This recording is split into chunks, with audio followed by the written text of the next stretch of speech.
কি করবে, দিদি স্বামী আগে চলে গেছে তো দিদিও ধরছে পিছন পিছন তাড়াতাড়ি, স্বামী যাতে কোনো দিকে না চলে যায়।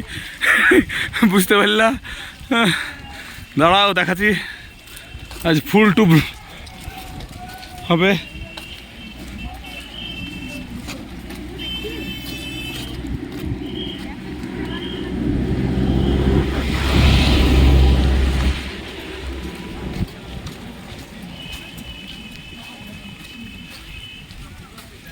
ও মা, এই দেখো যেটার জন্য এতক্ষণ ধরে ওয়েট করেছিলাম আমরা, সেই জায়গায় আমরা অলমোস্ট চলে এসেছি।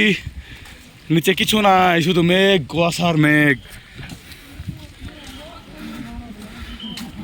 নিচে কুয়াশার মেঘ, আর এই দেখো আমরা কি পিছনে আছি। এই দাঁড়ান আগে এখানটা দেখি, ব্লগ করছি। হ্যাঁ ব্লগ করে নি। এই দেখো কি লাগছে, কিছু দেখতে পাচ্ছি না, শুধু কুয়াশা আর কুয়াশা, চারিদিকে শুধু কুয়াশা।